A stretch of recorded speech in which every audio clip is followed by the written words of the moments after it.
ఏమైందయ్యా? సార్ అది jeep blast అయింది. ఫైర్ ఫోర్స్ యాక్టివ్ గానే ఉన్నారు. ఎస్ఐ సారే ముందు స్పాట్ కి వచ్చారు సార్. జరగండి అమ్మా. జరగండి. జరగండి. ఈ ఏరియాలోనే అది తప్పి ట్యాంకర్ అక్కడ పడింది సార్. అన్నా ఇది చాలా సీరియస్ ప్రాబ్లం. 4 పక్క నుంచి లీక్ అవుతుంది. ట్యాంకర్ కి కింద చాలా పెద్ద హోల్ ఉంది. గ్యాస్ మొత్తం స్ప్రెడ్ అయిందన్నా. అన్నా ఇది మన చేతిలో లేదన్నా. రీఫిల్లింగ్ వాళ్ళు రావడానికి 5-6 గంటలు పడుతుందన్నా. నువ్వు ప్యానిక్ అవ్వకు. ట్యాంకర్ ని కూల్ చేయడానికి చూడు. అన్నా అది చూడు, ప్రాబ్లం సాల్వ్ చేయడానికి మనం ఇక్కడికి వచ్చాం. వచ్చాక మనం టెన్షన్ పడకూడదు. ట్యాంకర్ కు 4 వైపులా వాళ్ళకు నీళ్లు కొట్టమని చెప్పు. ఈ ప్రాబ్లం సాల్వ్ చేయకుండా మన ఇక్కడ నుంచి వెళ్ళడానికి అసలు కుదరదు. ప్రసాద్ చూడు, నువ్వు కంగారు పడి మమ్మల్ందరినీ కంగారు పెట్టకు. మనం ఎలాగైనా దీన్ని సాల్వ్ చేసి తీరాలి. 4 పక్కల నుంచి కొడుతున్న వాటర్ స్పీడ్ ని రికార్డ్ చేసి వెంటనే మీరు వాటిని నాకు సబ్మిట్ చేయండి. ఇప్పటి వరకు గ్యాస్ ఎంత దూరం లీక్ అయిందో నాకు వెంటనే తెలియాలి. వెళ్ళండి. Okay sir. నువ్వు వెళ్ళి ట్యాంకర్ ని కూల్ చేయరా. ఆనంద్ రా. ఈ సంఘటన గురించి ఏదైనా ఇన్ఫర్మేషన్ ఇస్తారా? ఈ ఏరియా మొత్తం పోలీస్ కంట్రోల్లోనే ఉంది. మేము వచ్చేసాం కదా, ఇక్కడ ఏ ఇబ్బంది లేకుండా మేము చూసుకుంటాం. ఆ ఏరియాలో మండుతున్న మంటల్ని ఫైర్ మెన్స్ అందరూ కంట్రోల్ చేస్తున్నారు. ఇప్పటి వరకు ఇన్ఫర్మేషనే ఉంది. ట్యాంకర్ కి సంబంధించిన డ్రైవరు, క్లీనరు పరారీలో ఉన్నారు. కమిషనర్ గారికి సార్ మీరు తర్వాత మాట్లాడండి సార్. ఈ చుట్టుపక్కల ఉన్న వాళ్ళు వెంటనే ఇక్కడ నుంచి ఖాళీ చేసి వెళ్ళిపోవాలి సార్. మంటలు ఆర్పేశారు కదా, ఇంకేంటి సార్? ఈ ఏరియా మొత్తం గ్యాస్ తో నిండిపోయింది సార్. మీ అందరూ కనీసం ఈ ఏరియా నుంచి 300 మీటర్ల అవతల దూరంలో ఉండాలి సార్. ఇక్కడ గ్యాస్ వాసన ఏం రావట్లేదే. బుద్ధి లేకుండా మాట్లాడకండి సార్. ఇంట్లో ఉన్న గ్యాస్ స్మెల్ వస్తుంది సార్. దీంట్లో ఉన్న గ్యాస్ స్మెల్ కాదు కదా, దాని అంచనా కూడా కనిపెట్టలేదు. మనం దీన్ని ఈ గ్యాస్ డిటెక్టర్ తో మాత్రమే కనిపెట్టగలం సార్. మరి ట్యాంకర్ ఎందుకు పేలిపోలేదు? మీరు ట్యాంకర్ ఎప్పుడు పేలిపోతుందా అని చూస్తున్నారా? ట్యాంకర్ లో జరుగుతున్న లీకేజ్ ని ఒక ప్లాస్టర్ తో కవర్ చేసి బయటికి రాకుండా చూసాం సార్. చిన్న మంట కూడా లోపలికి వెళ్ళలేదు సార్. వెళ్ళుంటే ఈ పాటికి అంతా అయిపోయిండేది. చూడండి, ఆ చిన్న లీకేజ్ నుంచి ఇంకా గ్యాస్ బయటికి వస్తుంది. ఆ లీకేజ్ నుంచి వచ్చేది కూడా గ్యాసే. ఒక్క నిమిషంలో ఇక్కడ అంతా స్ప్రెడ్ అయిపోతుంది సార్. సార్ ఈ విషయంలో అంతా సెన్సిటివ్ గానే ఉంటుంది సార్. మీరు నడుస్తున్నప్పుడు షూ నుంచి వచ్చే చిన్న స్పార్క్ కూడా పెద్ద ప్రాబ్లమే సార్. మీరు జనాల్ని ఇక్కడ నుంచి పంపిస్తే మాకున్న టెన్షన్ లో కొంచెమన్నా తగ్గుతుంది సార్. Sir please. గాలి చాలా ఎక్కువగా వీస్తుంది సార్. మనం అనుకున్న దానికన్నా గ్యాస్ ఎక్కువగా లీక్ అవుతుంది. రీడింగ్ ఎంత? 20 నుంచి 25 మీటర్ల వరకు ఉంది సార్. జరగండి. జరగండి. మీకు చెప్తే అర్థం కదా. జరగండి. వెళ్ళండి వెనక్కి. లాస్ట్ అయితే చాలా డేంజర్. జరగండి.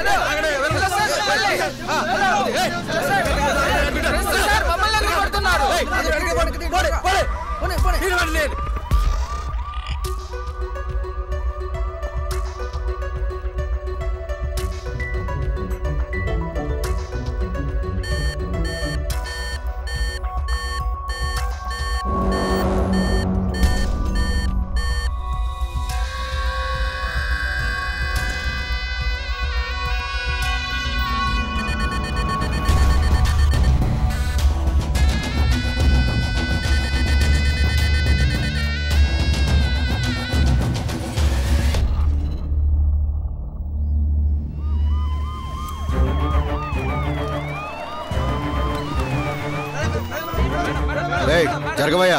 జరగండి. జరగండి. ఇక్కడ ఫైర్ ఫోర్స్ ఇన్ఛార్జ్ ఎవరు? ఇప్పుడు జరిగిన బ్లాస్ట్ లో ఫైర్ ఆఫీసర్ చనిపోయాడు మేడం. ఇప్పుడు ఫైర్ స్టేషన్ ఆఫీసర్ విజయ్ ఉన్నాడు మేడం. Call him. కమిషనర్ వచ్చారు, రిపోర్ట్ అడుగుతున్నారు. విజయ్, ఇక్కడ సిచ్యువేషన్ ఏంటి? మేడం, వచ్చిన ప్రతి ఆఫీసర్కి ఒకే స్టోరీ చెప్పేంత సమయం నా దగ్గర లేదు మేడం. ఈ గ్యాస్ చాలా తొందరగా స్ప్రెడ్ అవుతుంది. ఇక్కడ నుంచి ఈస్ట్ వెస్ట్ ఫ్లాట్లలో ఉన్న ప్రతి ఒక్కరిని మినిమం 1 కిలోమీటర్ దూరం వరకు అందరినీ పంపించేయాలండి. పంపించేయాలంటే అంత ఈజీ అనుకుంటున్నావా? ఇక్కడ 500 ఇండ్లు వరకు ఉంటాయి. అందరినీ ఖాళీ చేయించాలంటే విజయ్, ఇది హార్డ్ టాస్క్. మేడం, హార్డో సాఫ్టో నాకు తెలియదు. ఇక్కడ 1 కిలోమీటర్ దూరంలో ఉన్న వాళ్ళు చావాలో బతకాలో మీ చేతుల్లోనే ఉంది. ఇప్పుడు నేను 1 సెకండ్ కూడా వేస్ట్ చేయలేను. మేడం, సమయం ఇప్పుడు 6 అవుతుంది. ఇంకొక అరగంటలో 6:30 సన్సెట్. ఈ టైంలోనే స్పార్క్ ఎక్కువగా వచ్చే అవకాశం ఉంది. అందరూ ఇంట్లో లైట్లు వేస్తారు, అలాగే ఎలక్ట్రానిక్ వస్తువులన్నీ ఉపయోగిస్తారు. ఒక్క స్పార్క్ చాలు. ఆ ఒక్క స్పార్క్తో ఈ ఏరియా మొత్తం నాశనం అయిపోతుంది. మనం ఆలోచించే ఒక్కొక్క నిమిషం కూడా వేస్టే. 1 నిమిషంలో 1000 మందిని చంపే గ్యాస్ స్ప్రెడ్ అవుతుంది. Come on quick please. దానికి మాకు ఐజీ గారు ఆర్డర్స్ ఇవ్వాలి.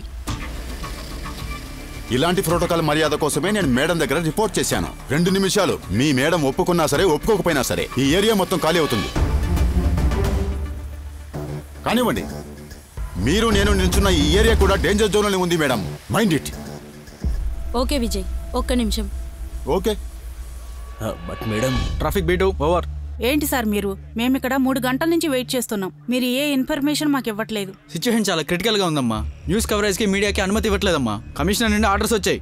ప్లీజ్ దయచేసి మాకు సహకరించండి. అంత సీక్రెట్ మిషన్ ఏంటో మాకు చెప్పాలి. మేము క్రిమినల్స్ కాదు, జర్నలిస్టు. మీరు మాకు ఇన్ఫర్మేషన్ ఇవ్వాలి. మేము మర్యాదగా చెప్తే మీ మీడియా వాళ్ళు ఎప్పుడు వినరు కదా. ఇక్కడ ప్రాబ్లం ఏంటి? మేడం, మేమిక్కడ ఉదయం నుంచి వెయిట్ చేస్తున్నాం.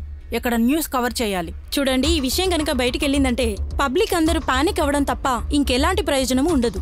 So please madam, try and cooperate. Madam, ఓ చిన్న ప్రాబ్లం మేడం. ఏంటది? Traffic 1 over.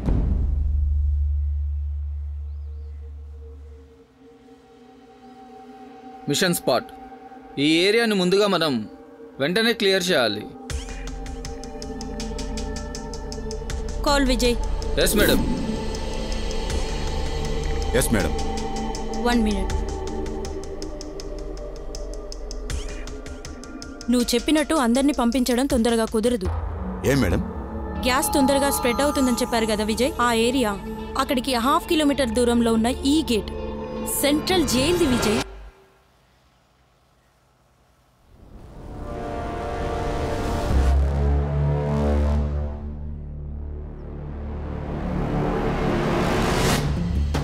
ఈ ఏరియాని ఖాళీ చేయించాలంటే జైల్ని చేపించాలి, విచ్ ఈస్ ఇంపాసిబుల్. దానికి క్యాబినెట్ నుండి ఆర్డర్స్ రావాలి, హోమ్ మినిస్టర్ నుండి స్పెషల్ ఆర్డర్ రావాలి, మెజిస్ట్రేటర్ దానికి ఒప్పుకోవాలి విజయ్. ఇవన్నీ దొరికినా సరే ఖైదీలను సేఫ్ గా ఉంచడానికి మనకు ప్లేస్ కావాలి. కమాన్, నాకు ఇంకో సొల్యూషన్ ఇవ్వు. Next option. ఇలాంటి సిచ్యువేషన్లో వేరే ఆప్షన్ లేదు మేడం.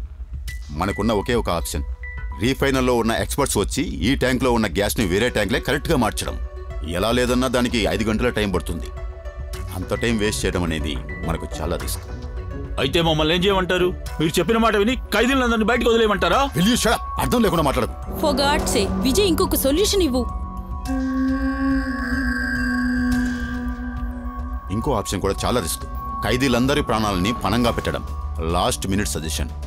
మనకి తప్ప ఇక్కడున్న వాళ్ళు ఎవరికి జైలు రిస్క్ లో ఉందని తెలియకూడదు. ఇక్కడ జైలు ఉందని అందరికీ తెలుసు, అదేలా దాచగలం? 1, ఇప్పటి నుంచి మనం చెప్పిందే డేంజర్ జోన్. 2, మీడియా వాళ్ళకి ఈ విషయం అస్సలు తెలియకూడదు. జైలు చుట్టుపక్కల ఉన్న ఏరియా మొత్తం డేంజర్ అని ఖాళీ చేయించాలి. ఇది కొంచెం స్ట్రాంగ్గా చెప్పాలి.